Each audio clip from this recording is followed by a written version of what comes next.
Bonjour à tous et bienvenue dans nos 5 minutes essentielles. Je prie que ces quelques minutes soient une bénédiction pour vous et vous encouragent et vous donnent un boost dans votre journée et dans votre vie spirituelle parce que dans notre marche avec Dieu et dans tous les défis, les challenges auxquels on fait face, on a besoin d'être boosté.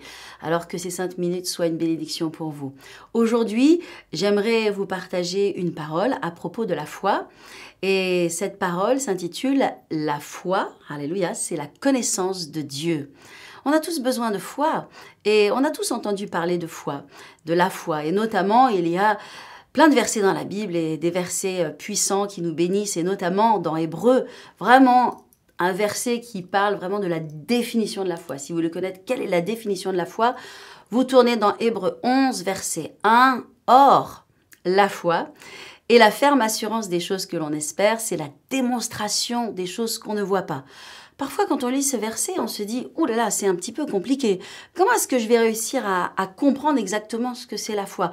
Or, la foi, c'est la ferme assurance des choses que l'on espère, la démonstration de celles qu'on ne voit pas. On n'arrive pas toujours à comprendre véritablement tout le sens de ce verset. Alors, j'ai une définition pour vous aujourd'hui qui peut-être va vous aider. Il y a un grand homme de Dieu que j'aime énormément et peut-être que vous l'avez connu, il n'est plus de ce monde aujourd'hui.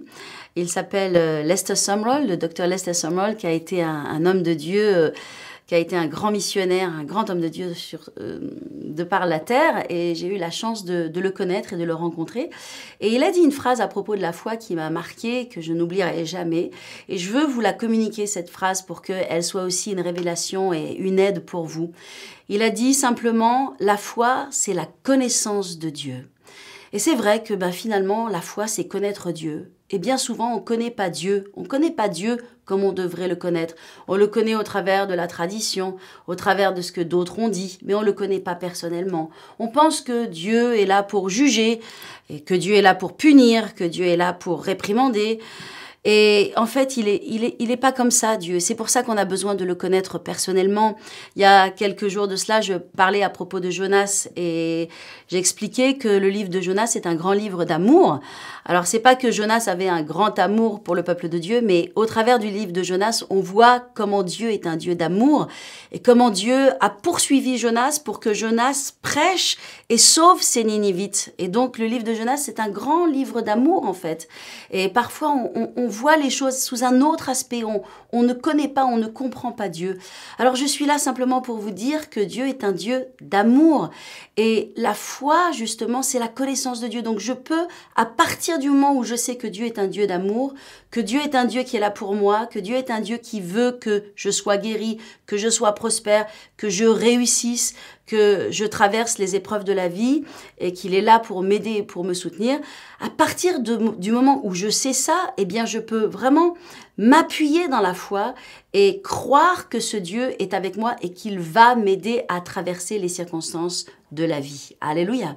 Il y a un passage dans la Bible à propos de David. On voit que David est venu un peu par hasard sur le champ de bataille et il s'est trouvé là et on voit que l'armée de l'Éternel était vraiment menacée par un grand géant que vous connaissez qui s'appelle Goliath. Et quand on voit l'attitude de David, on voit un homme finalement qui connaissait Dieu, qui avait cette connaissance de Dieu et donc qui avait la foi. Lorsque David est arrivé sur le champ de bataille, il n'a pas demandé, il s'est pas étonné ou il n'a pas dit des paroles comme les autres pouvaient le faire à propos de Goliath en disant « Oh mon Dieu, qu'est-ce qu'il est grand, oh mon Dieu, qu'est-ce qu'il est fort, oh mon Dieu, qu'est-ce qu'il est méchant ». Non, David ne s'est pas occupé de cela. La seule chose qu'il a vue, David, c'est que cet homme qui était en face de lui et qui menaçait le peuple de Dieu, il était un incirconcis, il n'avait pas une alliance avec Dieu et que lui, il connaissait Dieu et donc ce géant devait tomber. Voyez-vous, ça c'est la foi.